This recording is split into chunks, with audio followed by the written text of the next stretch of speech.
اعوذ باللہ من الشیطان الرجیم بسم اللہ الرحمن الرحیم۔ سورہ اعراف کی 3 آیتیں پڑھ رہا ہوں، آیت نمبر 30، آیت نمبر 24، آیت نمبر 25۔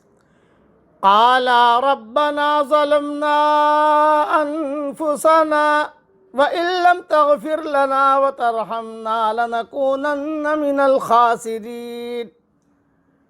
ان دونوں نے کہا، یعنی آدم اور حوا نے، اے ہمارے پیارے رب، ہم نے اپنی جانوں پر ظلم کیا، اور اگر آپ ہم کو معاف نہ کریں اور ہم پر رحم نہ کریں تو ہم نقصان اٹھانے والوں میں سے ہو جائیں گے۔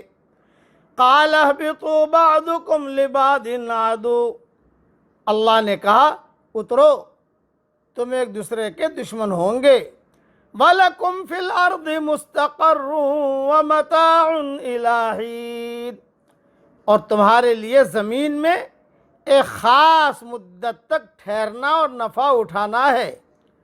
قَالَ فِيهَا تَحْيَوْنَ وَفِيهَا تَمُوتُونَ وَمِنْهَا تُخْرَجُونَ، اللہ نے کہا اسی میں تم جیو گے اور اسی میں تم مرو گے اور اسی سے تم کو نکالا جائے گا۔ اس کے مختصر تشریح سن لیجئے اور تفصیل انشاءاللہ ریاض التفسیر میں دیکھ لیجئے گا۔ توبہ اور استغفار کے یہ وہی کلمات ہیں جو حضرت آدم علیہ السلام نے اللہ تبارک و تعالیٰ سے سیکھے، جیسا کہ سورہ بقرہ آیت نمبر 37 میں لکھ چکا ہوں۔ گویا شیطان نے اللہ تعالیٰ کی نافرمانی کا ارتکاب کیا تو اس کے بعد وہ اس پر نہ صرف اڑ گیا بلکہ اس کے جواز اور اس بات میں عقلی اور قیاسی دلائل دینے لگا۔ نتیجتاً وہ محروم ہوا، راندہ درگاہ ہوا اور ہمیشہ کے لیے ملعون قرار پایا۔ اور حضرت آدم علیہ السلام نے اپنی غلطی پر ندامت اور پشیمانی کا اظہار اور بارگاہ الہی میں توبہ اور استغفار کا اہتمام کیا تو اللہ تعالیٰ کی رحمت اور مغفرت کے مستحق قرار پائے۔ یوں گویا دونوں راستوں کی نشاندہی ہو گئی، شیطانی راستے کی بھی اور اللہ والوں کے راستے کی بھی۔ گناہ کر کے اس پر اترانا، اصرار کرنا اور اس کو صحیح ثابت کرنے کے لیے دلائل کے انبار فراہم کرنا، یہ شیطانی راستہ ہے۔ اور گناہ کے بعد احساس ندامت سے مغلوب ہو کر بارگاہ الہی میں جھک جانا اور توبہ اور استغفار کا اہتمام کرنا، یہ بندگان الہی کا راستہ ہے۔ اللہم اجعلنا منہم، اللہ تعالیٰ ہمیں ان لوگوں میں سے بنائے۔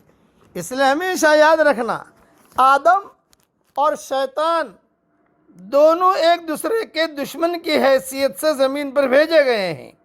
اب قیامت تک دونوں کے درمیان یہی جنگ جاری ہے۔ شیطان کی مسلسل کوشش یہ ہے کہ وہ انسان کو اپنے راستے پر لائے، اور جس طرح وہ خود خدا کی رحمت سے محروم ہوا ہے، انسان کو بھی خدا کی رحمت سے محروم کر دے۔ اس کے مقابلے میں انسان کو یہ کرنا ہے کہ وہ شیطان کے منصوبہ کو ناکام بنا دے، وہ شیطان کی پکار کو نظر انداز کر کے خدا کی پکار کی طرف دوڑے۔ آدم اور شیطان کی یہ جنگ عملاً انسانوں میں دو گروہ بن جانے کی صورت میں ظاہر ہوتی ہے۔ کچھ لوگ شیطان کی ترغیبات کا شکار ہو کر اس کی صف میں شامل ہو جاتے ہیں، اور کچھ لوگ خدا کی آواز پر لبیک کہہ کر یہ خطرہ مول لیتے ہیں کہ اگر شیطان کے تمام ساتھی اس کو بے عزت کرنے اور ناکام بنانے کے لیے ہر قسم کی تدبیریں کرنا شروع کر دیں، تو بھی وہ لوگ جو ہے شیطان کی بات کو نہیں مانتے، صرف اللہ کی بات کو مانتے ہیں۔ ہر دور میں یہ دیکھا گیا ہے کہ سچے حق پرست جو ہمیشہ کم تعداد میں ہوتے ہیں، لوگوں کی سخت ترین عداوتوں کا شکار رہتے ہیں۔ اس کی وجہ یہی شیطان کی دشمنانہ کارروائیاں ہے۔ وہ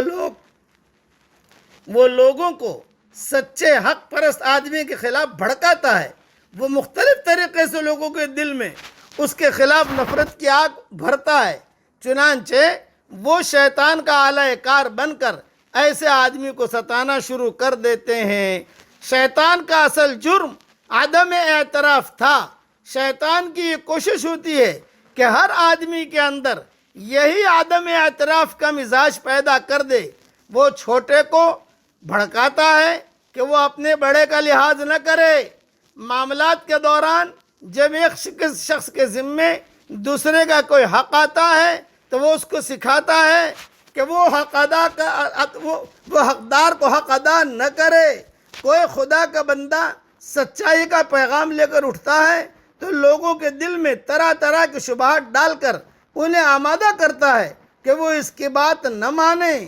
دو فریقوں کے درمیان نزاع ہو اور ایک فریق اپنے حالات کے اعتبار سے کچھ دینے پر راضی ہو جائے تو شیطان فریق ثانی کے ذہن میں یہ ڈالتا ہے کہ اس کی پیشکش کو قبول نہ کرو اور اتنا زیادہ کا مطالبہ کرو جو وہ نہ دے سکتا ہو، تاکہ جنگ و فساد مستقل طور پر جاری رہے۔